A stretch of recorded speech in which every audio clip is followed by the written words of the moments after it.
All right, welcome everybody. I am so glad that you're here. We're excited to bring you another Blue Circle Health webinar. And today is all about making sense of your T1D data. So let's do some quick introductions, and I do have to run through some housekeeping, and then we'll get started. So, Eleni, will you please introduce yourself? Yeah, hi, I'm Eleni Sheehan. I'm a family nurse practitioner, certified diabetes care and education specialist, person with T1D for 44 years, and I'm with Blue Circle Health and very happy to be here this evening. Thanks for coming. Amazing. Thank you. And my name is Scott Johnson. I'm a senior manager of community here at Blue Circle Health. And I've lived with type 1 for 45 years. So, Eleni, between the two of us, we're getting pretty darn close to 100 years of diabetes just there alone. So that is pretty cool. Yeah, Um, very I nice. just, I really appreciate all of you allowing me the honor and privilege of hosting today. So, in terms of an agenda, today we're going to spend some time talking about making sense of your T1D data. Eleni is going to take us through some basic information and principles and then demonstrate a very useful method that you can use to gain more insights into your diabetes data.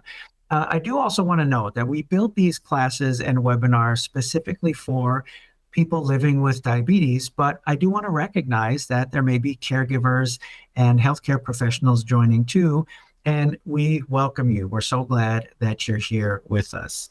Now, before we get going too far, I do need to cover some quick housekeeping. So, we welcome and encourage you to use the chat feature along the way. It's really a great way to share with the group, and I will keep an eye on it throughout the session if you need anything. And we'll have plenty of time for questions as Eleni takes us through today's topic. If you do have questions, go ahead and add them in the chat, and then I will politely interrupt Eleni at good times in the presentation to cover questions and talk through that.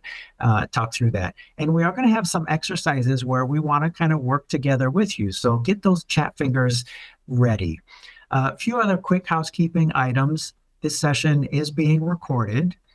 Participation in this event is completely voluntary, and of course, you may choose to leave at any time.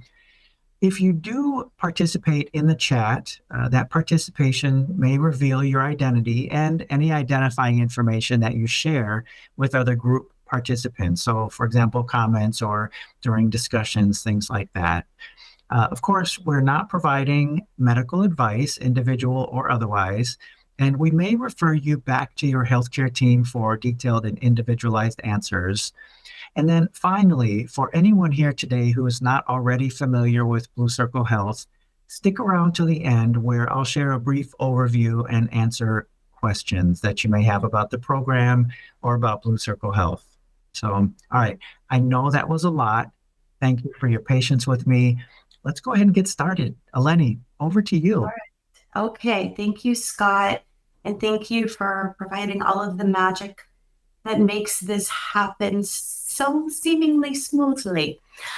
So anyway, welcome everybody. Thank you for attending. Um, so, you know, diabetes devices are fantastic, and I'm so grateful for them. But they have the capability to generate a lot of data. So, we've got our glucose meters, our continuous glucose monitors that give us different numbers than the meters do. We have smart insulin pens, insulin pumps. They can all sync to apps or online systems. They can generate reports and graphs and percentages. And oh my gosh, a lot. What does it all mean? And how can we use it to help us without feeling overwhelmed? So, this evening in this webinar, we're going to explore how to spot patterns in your numbers, make sense of time and range, and set some realistic goals that fit your life. And what we're going to do to help simplify things is focus on one report in particular called the AGP report. And the AGP report it's standardized across glucose monitor devices, and it does include the time and range, which is a really valuable tool. And we're going to look at that in a little bit more detail. But first, I want to check in with the group. So Scott is starting a poll. You And should have a poll on the screen for you. It may have popped up in a different window, but yeah, let's take a look at that poll. The first question that Eleni would like to know is, what type of CGM do you use? Go ahead and answer in the poll. I'm going to keep an eye on the responses. Got a few answers coming in. So far, it's all Dexcom.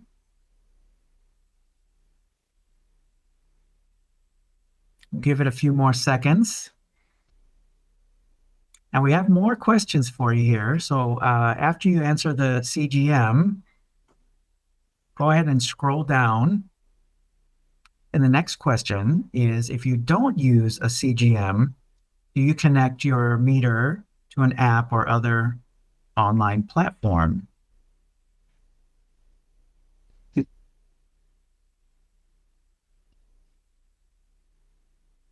And you know what? If we've got all CGM users today, we're not going to get any answers for that one. So look at me using some deductive reasoning. Our last question, how often do you look at reports of your glucose data? We've got the majority, so 67% saying once every 1 to 2 weeks.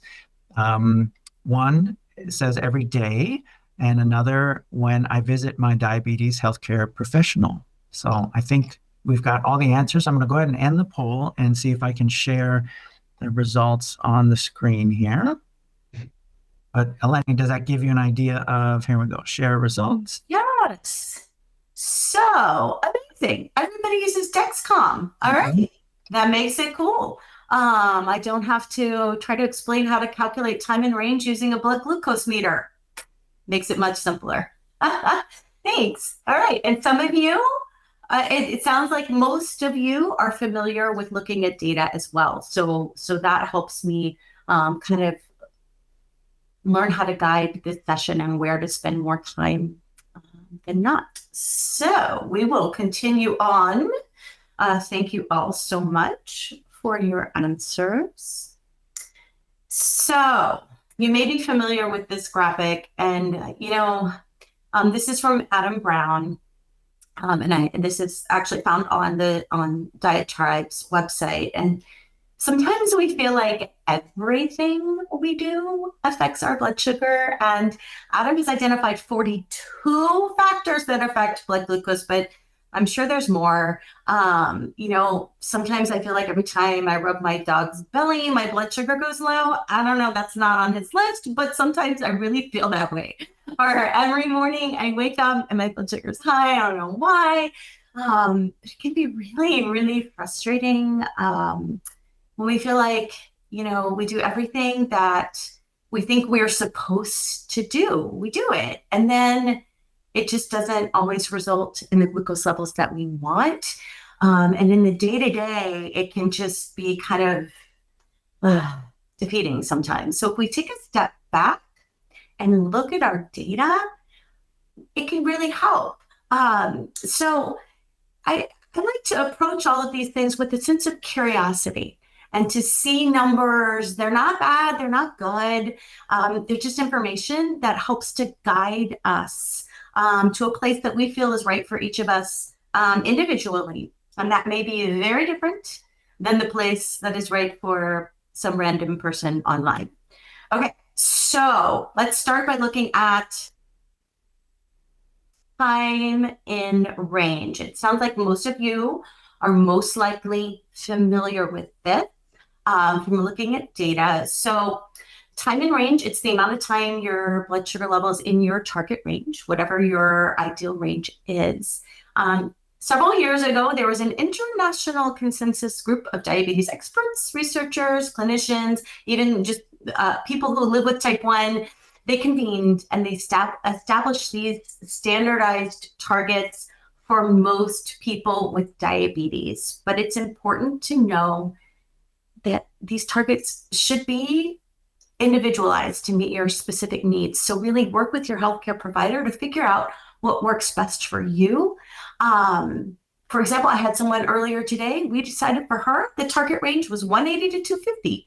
For other people, the target range, like, maybe like during pregnancy, it may be 63 to 140, whatever works for you. But for now, and for the purposes of this session, we're going to go with the expert and the current American Diabetes Association's recommendations for a target glucose range of 70 to 180, and the time spent in that range to be 70% or higher. So that translates roughly into 17 hours a day, being between 70 and 180. And of course, 70% is roughly equivalent to an A1C of 7%, which is also about an average glucose of 154. One interesting thing, and then kind of on the bottom left corner of this graphic, is that each 10% increase in time in range is about a 0.5%, half percent decrease in A1C.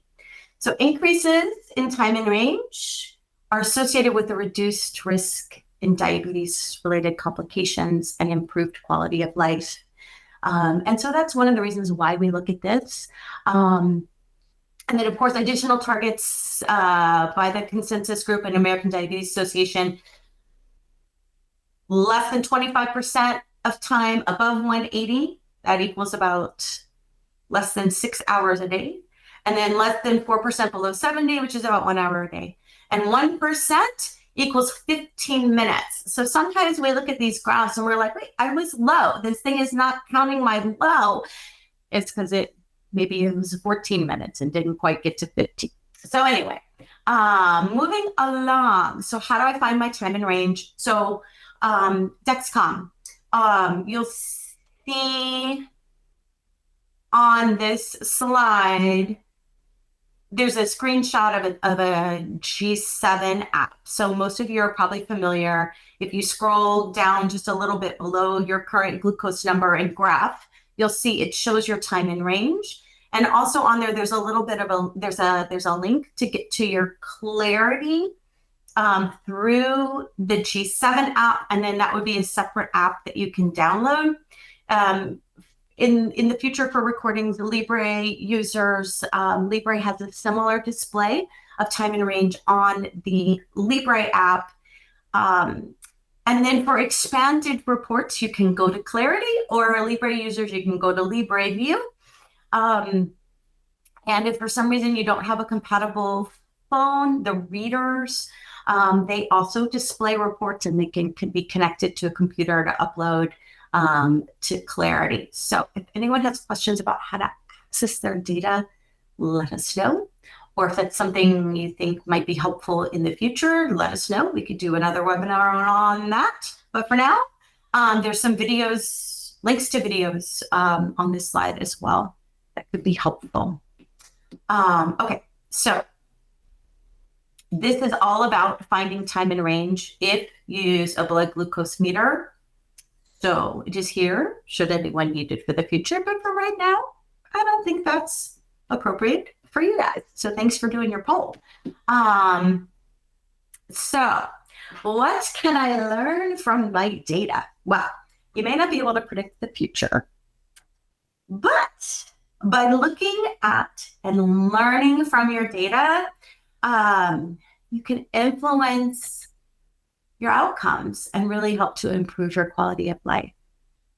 So this image, so I was in Boston recently in what is it, that WNDR museum. I don't know if any of you've ever been there, but it's super cool, interactive, like audio visual experience. Anyway, I was there and I took a picture of that because I thought it was really fun. So what can you do with your time in range? Well, you can use it along with your A1C to better manage your blood sugar. So, the A1C, it's been the gold standard for assessing glucose control for a long time. Time in range is also used to examine, glucose measures over time. A1C looks at an average of 2 to 3 months. Um, but the time and range can really add information to that about how much time you're spending with high and low levels in the target. And then looking at trends and patterns can really help you try to figure out what is influencing these highs and lows. And when you understand what's causing those, then you can make changes that may help you feel better and reduce your risk of both acute and long-term complications. So to help prevent you from feeling completely overwhelmed by your diabetes data, we're going to start with a 3-step approach for looking at the AGP report. And you start looking at the big picture, the patterns, and then you look at the smaller picture for reasons for this, and then you go with the plan, find some solutions and goals. So I'm going to walk you through this process using 2 case studies. Change the names, but these are real people who live with type 1 diabetes. So case study number 1 is Lilo. Lilo is an adult female. She uses insulin pens.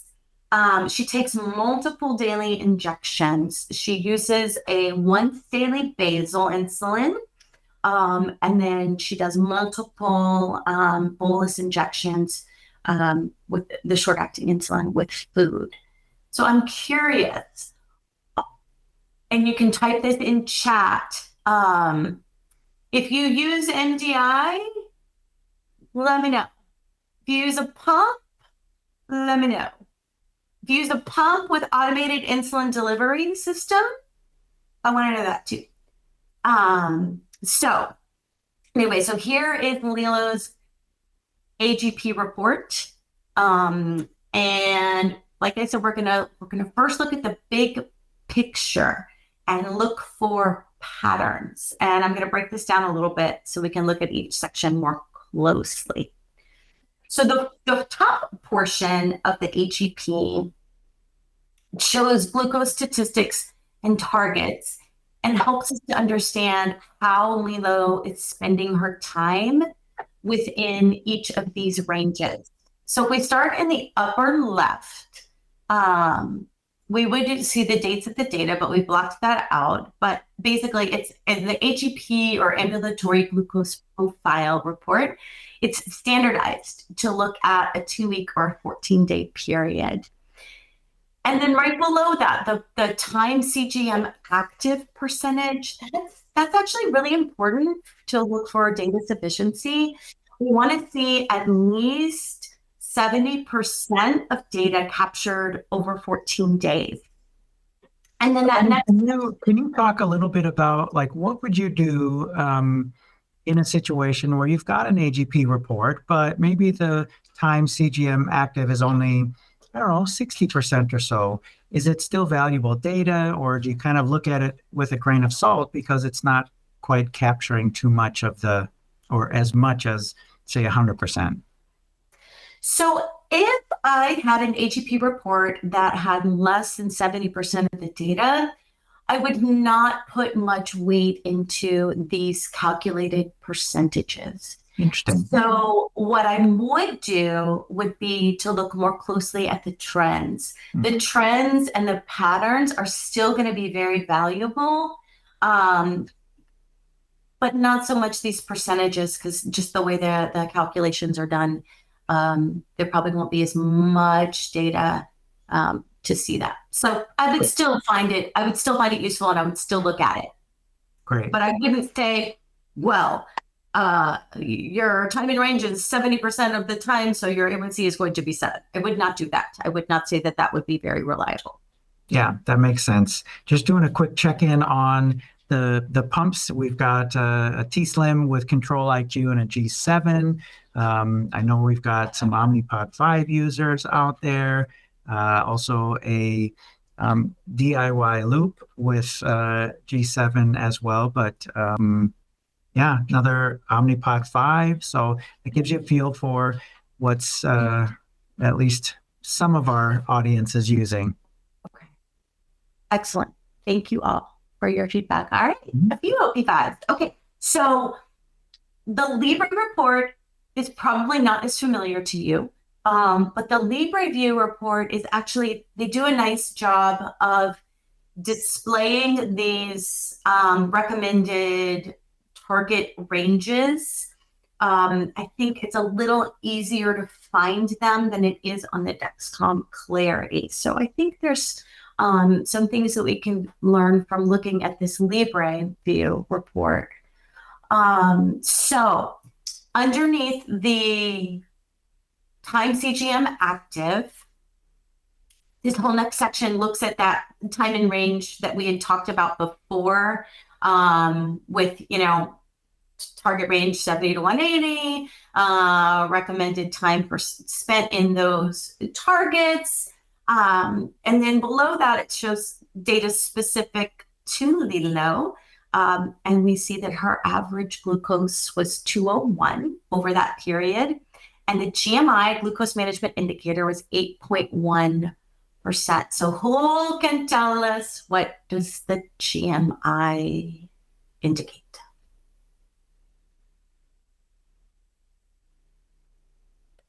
I'm giving some time for our friends in the chat to take any guesses. What does that glucose management indicator, GMI, indicate? Give us an estimate of. Yeah. Yeah, exactly.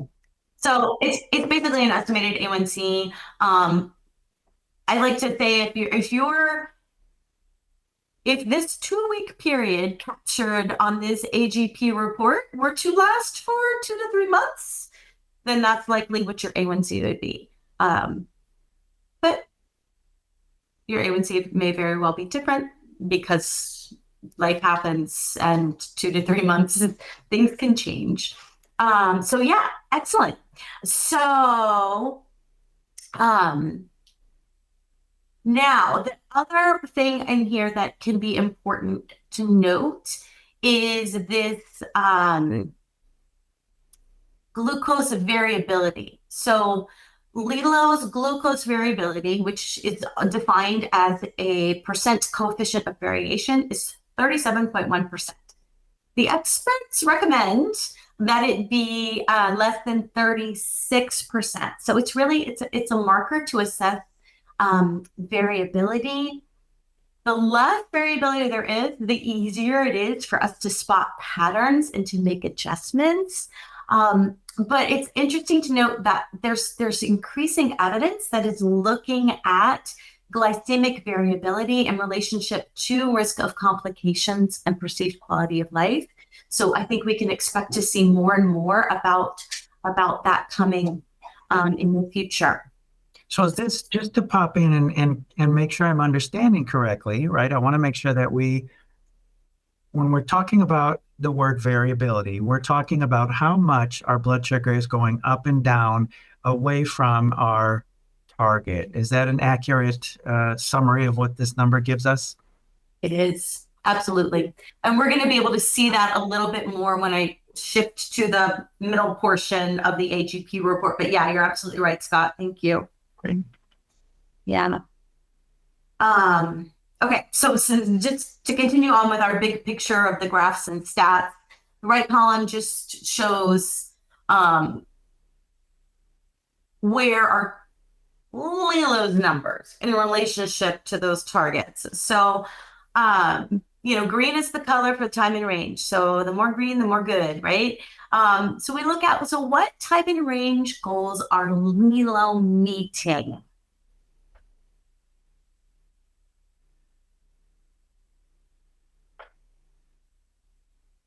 Anybody? What time and range goals is she meeting? Like in terms of those targets, those recommended targets on the left. Well, what's Lilo in? The low blood sugar range is at target, which is great. Yeah. Exactly. The low and very low. So they recommend low be less than 4%. She's there. She is less than 4%. So that is awesome. So we look at that and we say, good job, Lilo. You're not having any lows, and nobody wants to have too many lows. But if that um if that red number, if that were greater than 4%, or for some people even a 1%, we would focus on that first. Really, you want to reduce that red. So I think that's a great thing to note about Lilo's report. But while we're here, so when we're thinking about our stepwise process, right? So number one, we look at the big picture. Two, we focus on the small, and we look at like the reasons. But three is the plan. Now, is very helpful to focus on one thing at a time. So when we're looking at this section, let's try to identify maybe one time in range goal to focus on improving. When I see this, I might suggest, how about if we look at, let's try to reduce the percentage of time spent in that very high range. What do you guys think? If you were Lilo, would you go for it? I think so. That makes a lot of sense to me. But what do you guys think, chat? Yeah. If we reduce that time very high, well, therefore, by necessity, increase the time in range. And yeah, lows are awful, but really high is kind of crappy too, right? So, okay. So then we're looking now, when you see the full AGP report on a graph, this would be the middle section. So I like to think of it just, first of all, to think about, okay, so when we look at this, we're noting that if we read from left to right, we're looking from 12 a.m. to 12 a.m., basically. So for many of us, we go to bed a little bit before 12 a.m. So sometimes we're starting like nighttime and then moving to day and then going to night. So the big dark blue line on Dexcom, it's a different color, but on LibreView, it's the dark line. The solid blue one shows the median glucose, and then variability is shown in those shaded regions. So the darker shade is the 25th to 75th percentile, and then the lighter shading shows more variability, the 10th and the 90th percentile. But one thing to note about this visualization of data is that it doesn't include the outer 5 or 10% of the data, because it's really trying to show the major patterns or the big picture. And then you'll note those green horizontal lines, which is the defined target range that we're going with, the 70 to 180. So remember, we are still on step one, looking at the big picture and looking for patterns. So what are Lilo's patterns here? What can we look at? What time of day are her numbers usually out of target range? So chat, what are you seeing there? Where, if you were focusing on a time of day or times of day, yeah, starting about 11 a.m. Yeah. Oh, I love it. Oh, shoot, sorry, Scott, I'm not supposed to say your name. But anyway, are you thinking about about reasons? Yes. Are you thinking about reasons? So, okay. So, and think about, so that big bold line it's showing the median, it's showing the average, and that bold line shows that on average she's above range from 9 a.m. to midnight, right? But generally kind of trending down a little bit overnight, and then yes, trending up after 11. So we take that into effect, and now we are on to step 2, looking at the small picture, looking at the reasons. So that 2 week every day little graphic there is on the AGP report. And then on the greater like Libre view report, you can find these dailies, which is a little snippet of those dailies there. So, the small picture can really help us to identify the causes for the big pictures in type 1. So why is your glucose going up after 11? So let's see. So what we're going to do, remember, we focus on one thing at a time. We're going to focus on that time period that we saw in the big picture pattern.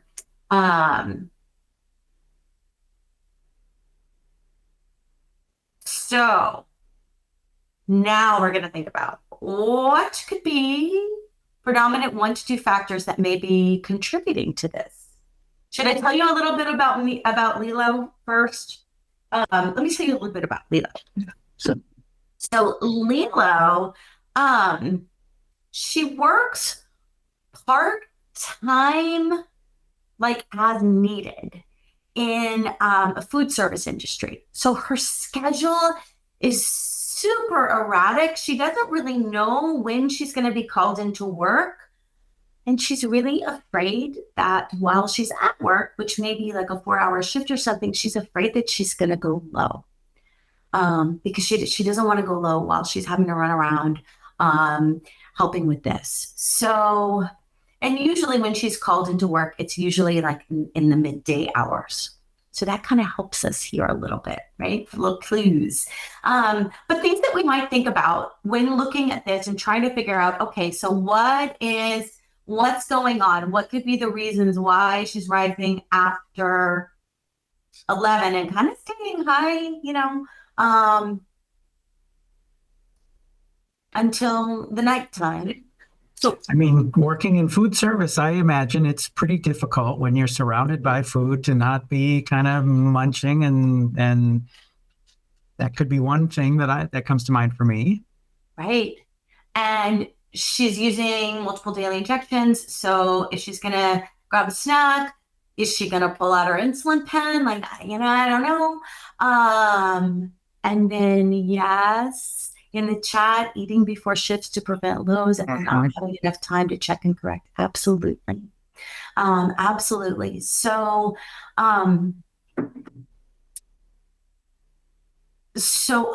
not covering. So we've identified a couple of reasons.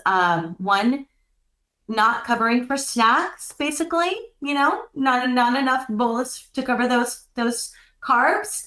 Some fear of lows, basically, we can raise our glucose just to help prevent us from going low. And then other things to think about if we didn't know about Lilo's lifestyle, we might think our meal bolus dose is appropriate. We might also I love this 2-week pattern to look at, are there certain things happening on certain days of the week? Like what's going on Wednesday? What's up with Wednesday, right? Wacky Wednesday, things like that. And then we can say, oh, Wednesdays are the days that, we have our, I don't know, weekly bowling party. I don't know, whatever we do. Anyway, you can look at things like that and then help to identify, okay, so these are the reasons. And then once you know the reasons, you can figure out a plan to help improve that time in range. So I think let's go with the reason that was proposed in chat. What do we think? Let me get to Scott. Let's pull up the whiteboard. Let's start doing this. Oh, I'm on the whiteboard. Okay, let me get to, okay, so we had our big picture. Now we got our litter picture. Yes, let me play with these things. So these things are so fun, you guys. I've been playing with, let me find, wait for it. Is it going to work?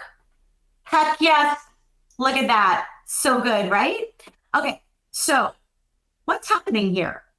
Why is she going high?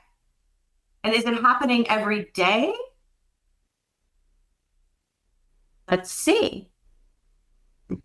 No, it's not. Some days more so than others, right? Definitely Wednesdays are wacky. So our pattern to focus on is this time of day. And then we're going to think about what might be the reasons. And I like the reasons suggested in chat. Eating before shifts to prevent lows, and then not having enough time to correct, or maybe just being afraid to correct, right? So we have our reason, wanting to prevent lows. What might our solution be? What could she potentially do to help minimize how high she ends up going?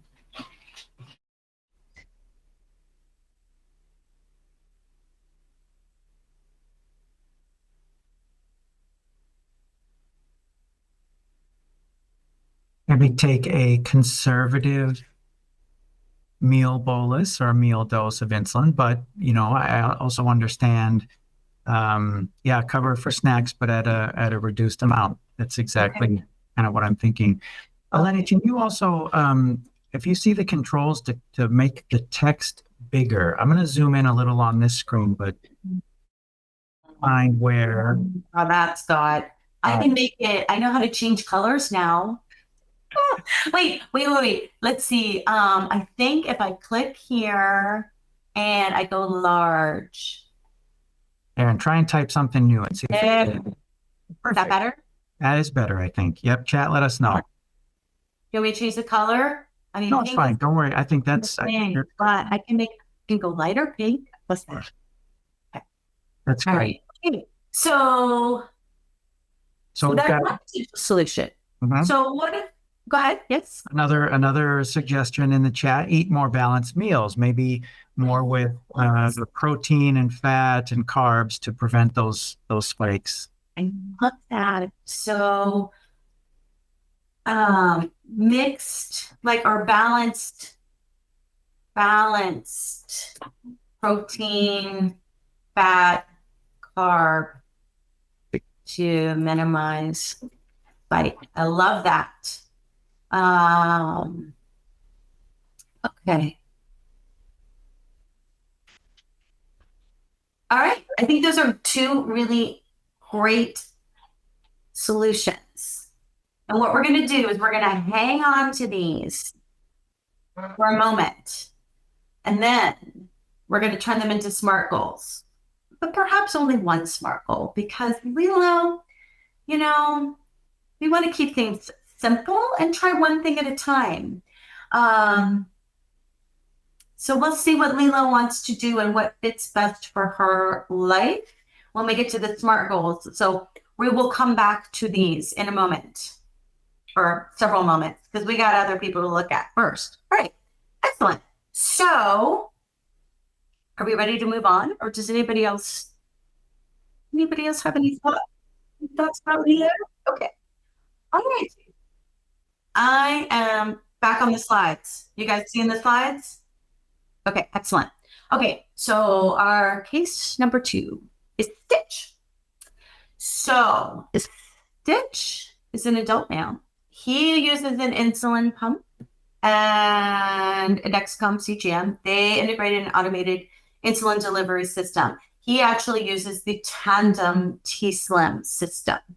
So this is Stitch's Clarity AGP report. And we'll notice it looks a little bit different than the LibreView one, but they have the same information. And again, it's the same standardized targets that are on the Clarity report. So first, we're going to look at the big picture, see what patterns we notice. So let's break it down to the top portion. So again, same targets, 70% of time, 70 to 180. Less than 4% of time, less than 70. What time in range goals are Stitch meeting? What are those targets is he hitting?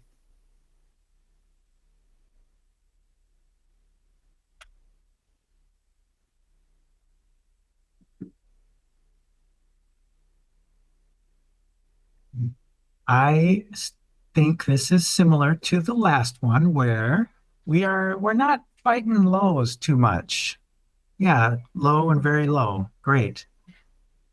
So you guys might have noticed that I always like to start out anytime I look at these, what's good? Like what are, but we don't say good or bad. What is working well for this person, right? And what can we celebrate and what can we applaud? Because no lows is a big thing. And we definitely want to celebrate that. So we start with that. Start with what is working well.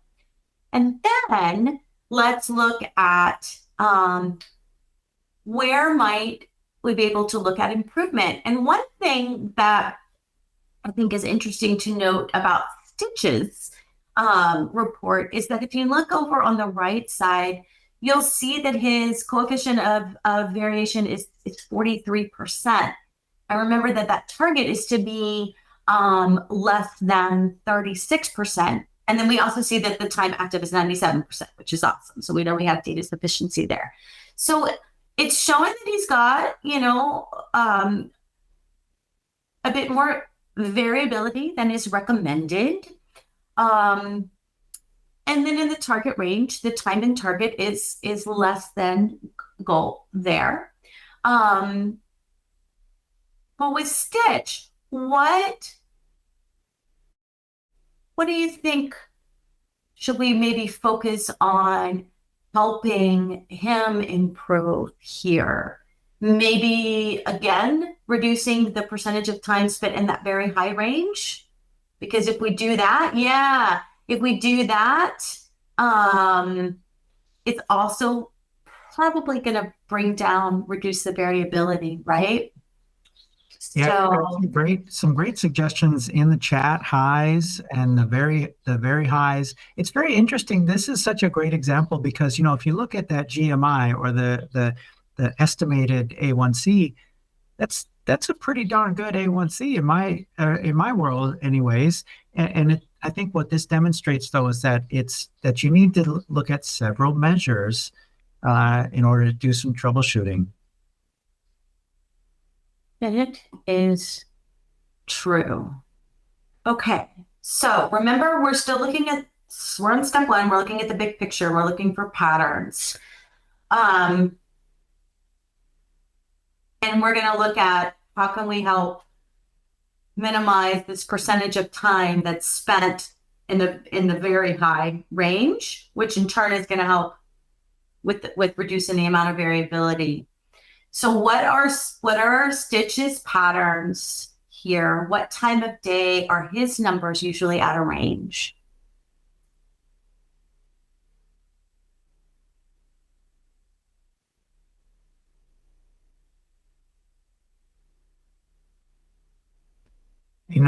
This graph looks familiar. It could be like this is a pattern that I see in my evenings as well. Yeah, great. Chat is saying, evenings and nights, 8:30 and on. And yeah. Yeah. So Stitch, maybe he does have a similar lifestyle as you. I don't know. But Stitch, he works in an office and he's sitting at a desk all day long. And he does pretty good during the day, but then he gets off work and he has dinner, but then he snacks. He doesn't look like a night shifter. He's a snacker. He's a watch TV and snack kind of guy. And so you'll see it's like it trends up a little bit after 11, but then it goes way up after 8. And then it's like, oh no, I went really high and I want to go to bed. So and then it comes down. And it's interesting the difference between Lilo and Stitch has the benefit of an automated insulin delivery system. Mm. So the variability, it's really interesting. So this variability, right? It's happening just in this one little segment of time, but he's got sleep mode to help protect him from going low.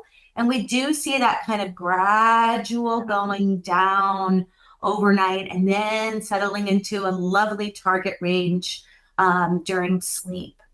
So, so yeah, so we know kind of what area of time to focus on. We've already jumped ahead, perhaps, maybe a little bit to looking at the reasons. Indeed, we have. We can't help it, can we? But anyway, so this is his dailies. And again, with that on the AGP report, and it shows those 2 weeks worth of dailies combined.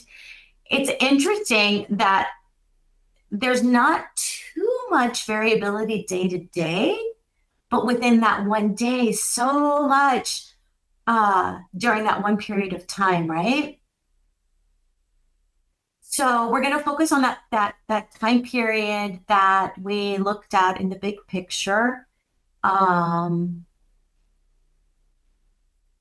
then let's look at, what might be some reasons. Could be rebound too on some days. Absolutely. Could be rebound. And we've already identified that it's likely snacking. But, snacking, many of us can snack just fine. And don't have a steep rise. Oh, yes, it could potentially, one reason could be not bolusing for the snacks. Yeah, and Control IQ, it just does that autocorrect bolus only once an hour. Right, those chips, it is so easy to just eat chips and eat more chips. Yep, it sure is. So, okay, so snacking without covering for the bolus, perhaps. So we mentioned chips. So it could be like Lilo, and it could be that it's like just really high in simple carb snacks. That could be. So it could be, when we look for the reasons, right? Our meal or our snack boluses, are the boluses appropriate? Is that an appropriate carb ratio that he's using? Is it the type of food that he's eating? Is it the chips? Is it, things high in simple carbs? Is it just like, forgetting to bolus for it? All of those many things. I think. So, how do we feel about moving on to looking at potential solutions?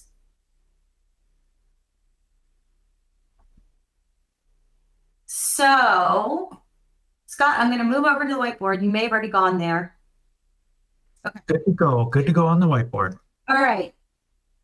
So for Stitch, how can we help? What do you think Stitch could do to help minimize this steep rise? Is he going to adjust his behavior? Is he going to stop snacking? Is he going to adjust the timing? Is he going to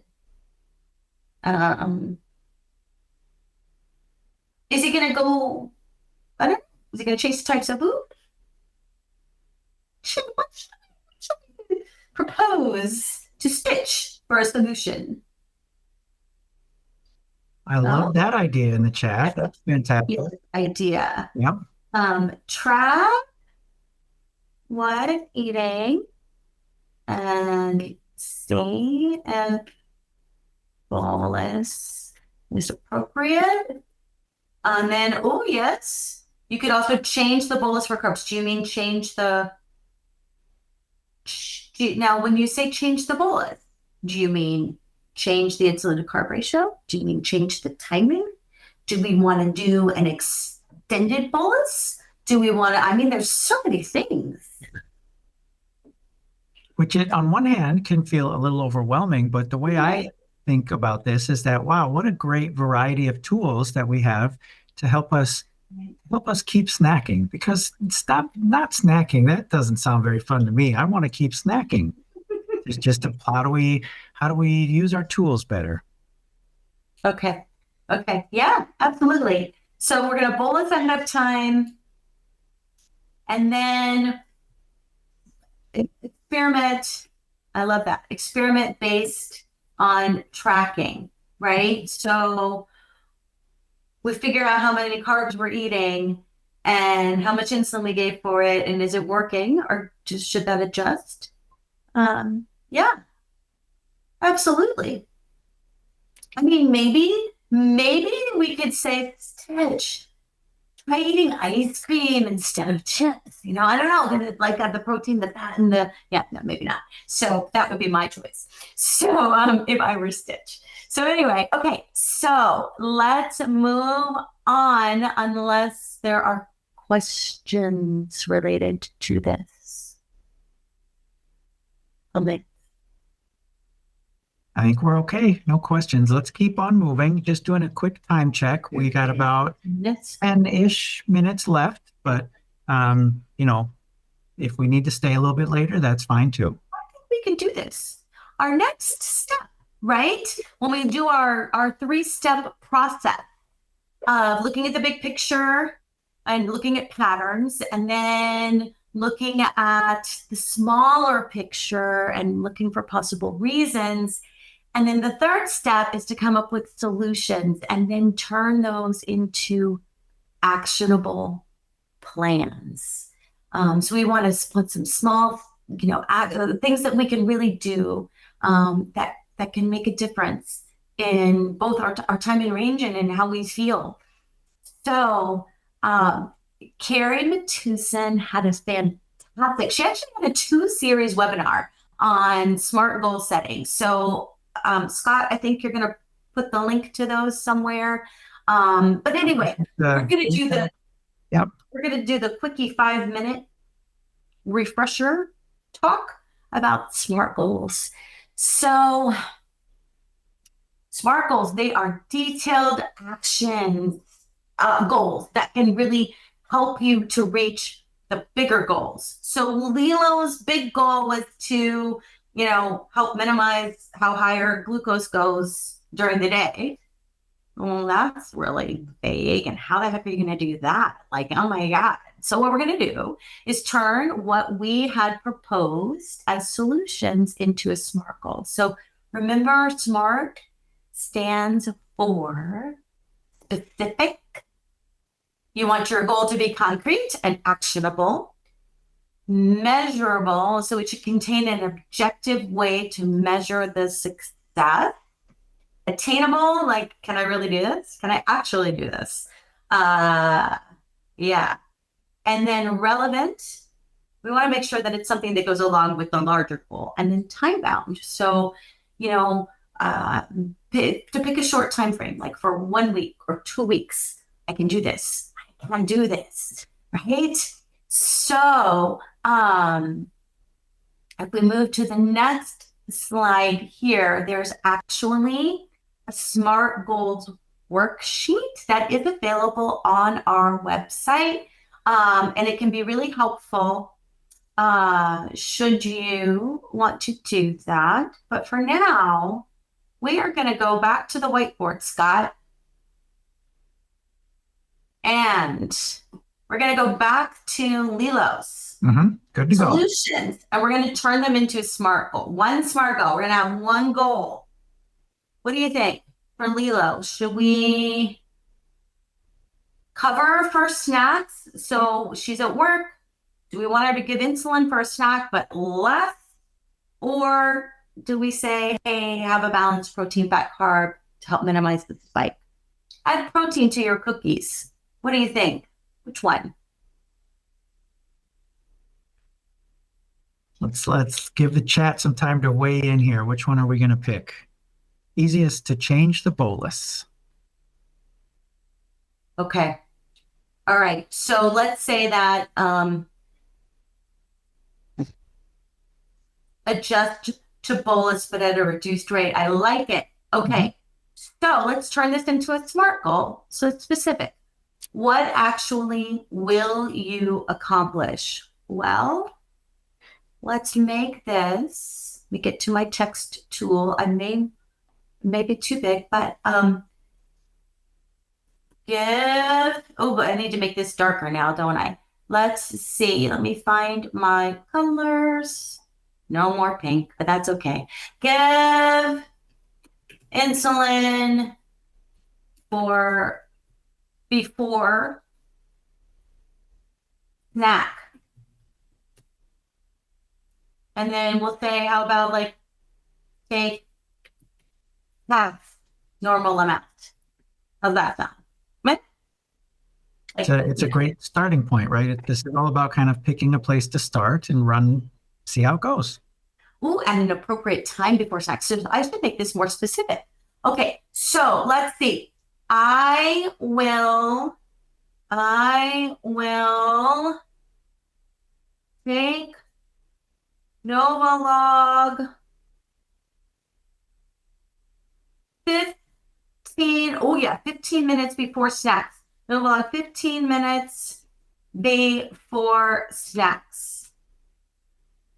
At work, I will give half normal. How's that? We like that? I think that's pretty specific. I will give insulin 15 minutes before sex. On work days, I will reduce that amount, but I'm still going to take it. Okay, so measurable. How are we going to know when she's reached this goal? I think we're going to see it on the CGM. What do you think? Maybe? We'll demonstrate reduced rise. Well, okay. And then is this, oopsie, I have to move something so I can actually see. Is it achievable?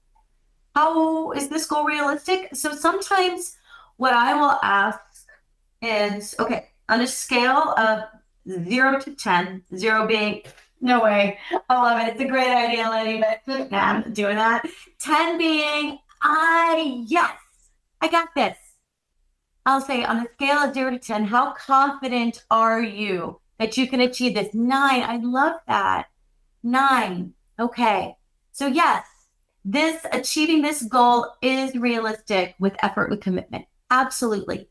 Do you have the resources to achieve this? If not, how are you going to get them? I love that idea. Setting a timer. Okay.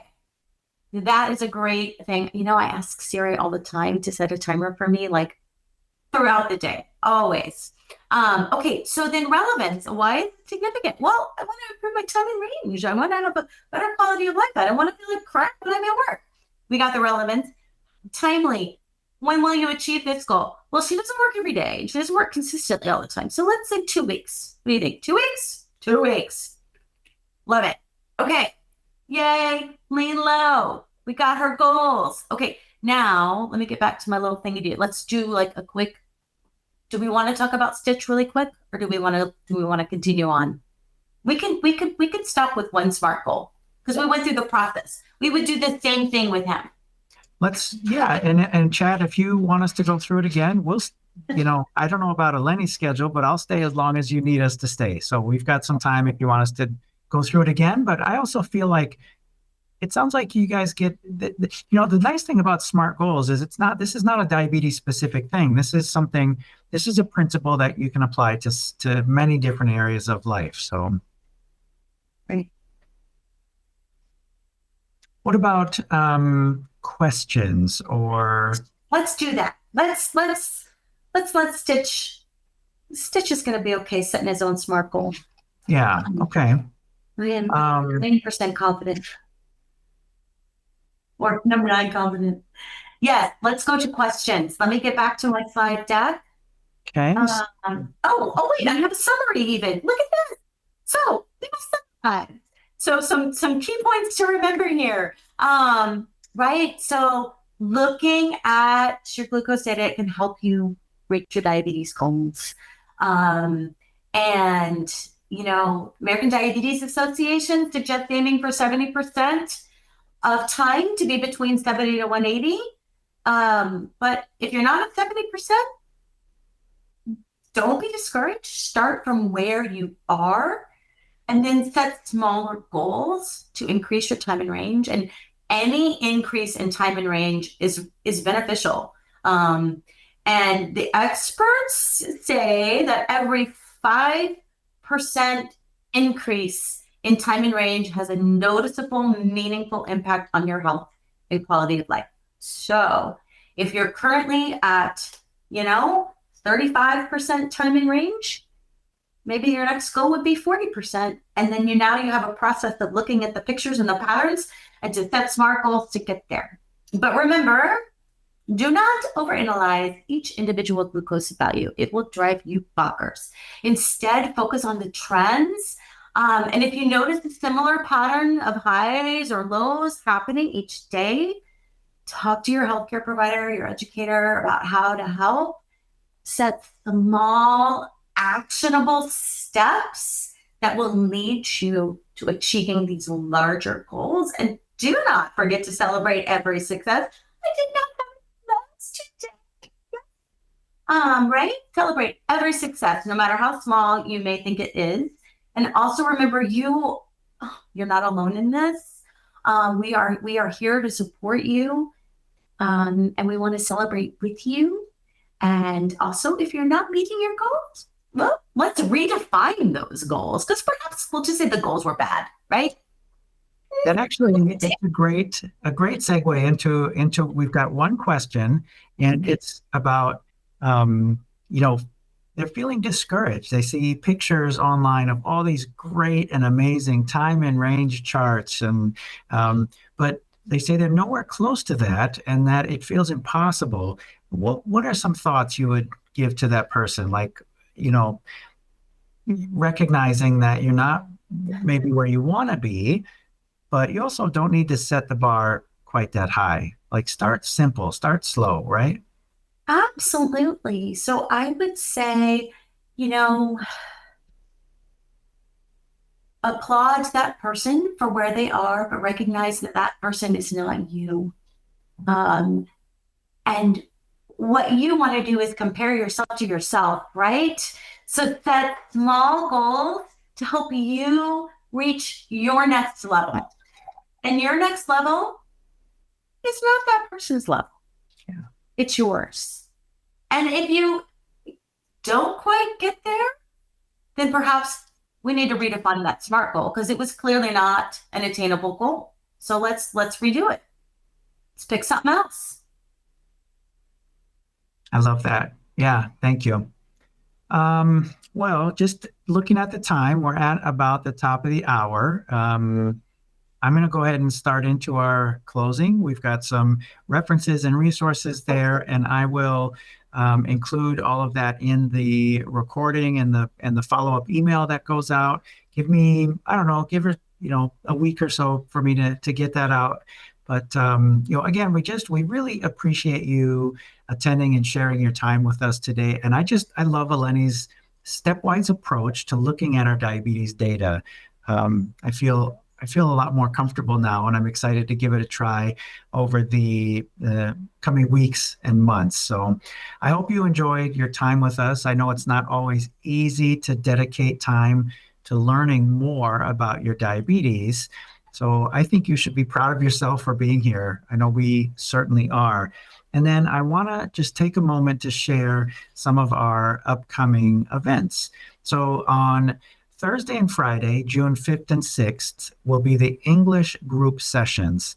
Now, again, these sessions are exclusively for active and full circle or past Blue Circle Health Program participants. And you're welcome to come to whichever one works best for your schedule, or both if you like. We have people who come to both of them just because they value and treasure that time so much. The topic for this month will be T1D and heart health. And then we'll have our next month's cooking class on Monday, June 9th. The winning recipe from last week's class is 3 easy snacks. So Rita will demonstrate how to make hummus. She'll demonstrate a high protein spinach artichoke dip, and then a homemade protein bar. So I'm super excited about those. I love hummus, but I've never thought about making it myself. So I'll get to learn alongside with you. And then remember, if you do join the live class, you get to vote on what Rita teaches us next month. And then later in the month, we'll have another webinar on June 30th, all about T1D and your rights. And then the English group session on Thursday, July 3rd. And then note, the office will be closed on the 4th of July. I should also point out, too, that we do usually have a Spanish group session, but I am going to fess up to not finding that information in time to get it in this slide. So there will be a Spanish group session. If you're interested in that, reach out to your guide and they can give you the information if you're an active Blue Circle Health participant or past. And then just keep an eye on your email and text messages for more information on all of those. I'm also excited to share that we've added an events list on our website, so you can see dates and times and registration information for any of these upcoming events, as well as events that we're doing with our partners. So just head to our website, bluecirclehealth.org, and look for events in the navigation menu. And then finally, do please share your feedback. So depending on how you joined, you may see a survey that pops up once you close out of here. I'll also include the link in the follow-up email. We'd love to know if this was helpful, what other topics, or if it's a cooking class or a recipe that you'd like us to cover. So at this point, for anyone here today who may not be familiar with the Blue Circle Health, I'll share a quick 5-minute overview and then stick around to answer questions. We'll let Eleni drop off, and for those who are already familiar with us, you can also drop off anytime you like. Eleni, thank you so much for your time and expertise today. It was great. I learned so much. Thank you, Scott. Always a joy to be in your positive presence. And thank you everyone so much for coming and for contributing and sharing your ideas with us. It was really great. Great. Sounds good. Thank you, Eleni. All right. So Blue Circle Health offers free clinical care, education, and support for people with type 1 diabetes, for adults with type 1 diabetes.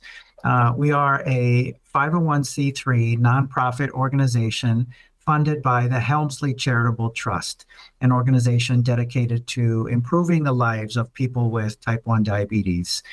We're a virtual program for adults living with T1D, and that includes free care, education, and support for those who just need an extra hand. We're an extension of the care that you already receive. You stay connected to your medical home, and we're just here to help close the gap. So what exactly does that mean? Well, our program, it's up to 6 months long. It's done entirely virtually over Zoom, text, and phone. It offers as much or as little support as requested, so you can take advantage of every service we offer or pick just the ones you need. And I'll get into that more in just a second. Again, you stay connected to your primary care provider and or endo, and we'll send them chart notes to them throughout the program. And our services are free, regardless of insurance and immigration status. And then re-enrollment is possible 1 year from your original enrollment date. Now, the graphic that's on the right side here shows the available services, and I'm going to describe them in a little more detail, going counterclockwise, starting with clinical care. So clinical care is exactly what that sounds like. This is visits with an endocrinologist or Eleni, she's one of our advanced nurse practitioners. So highly specialized in type 1 diabetes. It's all that they do. So next up is insurance navigation. So consultation with insurance specialists who can help you understand and maximize any insurance coverage you may have. They can also help you find insurance coverage if needed. And they also can help with prior authorizations. And so I don't know about how life is with you and your diabetes and insurance, but prior authorizations are a big help for so many. Diabetes supportive counseling offers help with the emotional burden of T1D. Case management. Our case managers can help if you're struggling with food, housing, or employment insecurities. We know that it's hard to focus on your diabetes if you've got bigger problems that you're, prioritizing, which that makes perfect sense.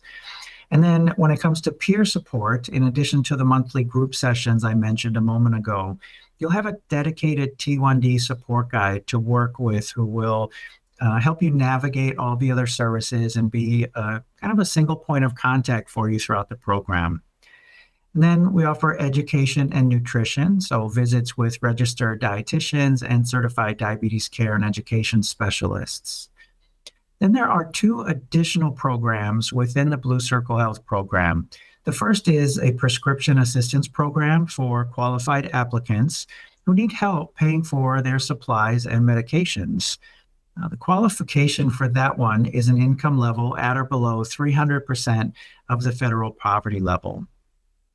Then we also offer an intro to CGM, which that program provides 3 months of free education and access to a CGM for those who have not had reliable access to one before.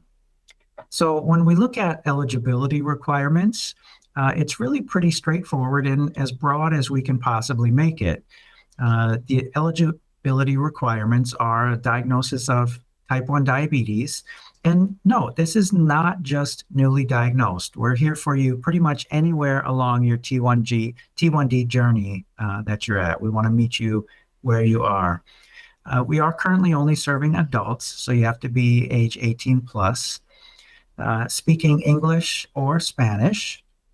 You have to have an ability to connect and participate in virtual care. And what that looks like is access to a smartphone or computer for Zoom video calls. You must have a PCP or an endocrinologist or be willing to be connected to one. No current pregnancy.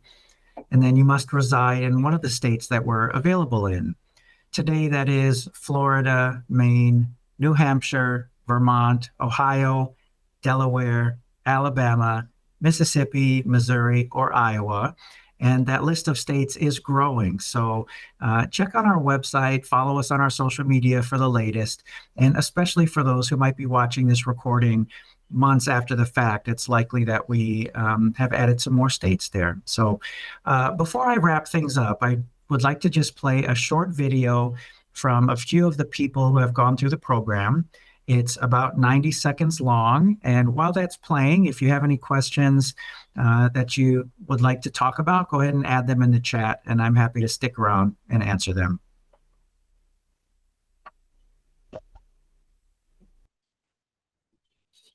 I was waking up and my blood sugars at 400, 600 every day. That to me, waking up dizzy, tired was normal. My day consisted of working with my carbs all day long. I didn't have a life. I didn't know what I was doing wrong. I knew nothing about the pump. And even with the knowledge I have as a nurse, I still didn't have the knowledge to control my diabetes. I didn't have the right tools or the right education. Even though I've been diabetic my whole life, it just became so common to me to keep getting sick all the time. The ambulance people already knew me. I knew the crew that was gonna pick me up. It's scary. And then Blue Circle showed up. The confidence I have today. I feel like a new person. I feel happier. I feel safer. I'm just glad I grasped the control in time. my journey with you guys has been amazing. I feel like I have my life back. I don't know where I would be right now. And I am so trying not to cry. I'm so grateful for your program. It's amazing. Absolutely amazing. When you change somebody's life in the way they have changed mine, and after a lot I've been through with diabetes, it's priceless. All right, pretty powerful stuff there. Thank you for joining. Thank you for your attention. Thank you for your questions. If you would like to learn more, please visit our website. It's bluecirclehealth.org, and you can learn more about the program and sign up right there on the website. And a reminder just to take a look at the events page on the website, so you can be sure to follow any of the upcoming events that you're interested in. And with that, we'll go ahead and sign off. Thank you again. We appreciate you coming.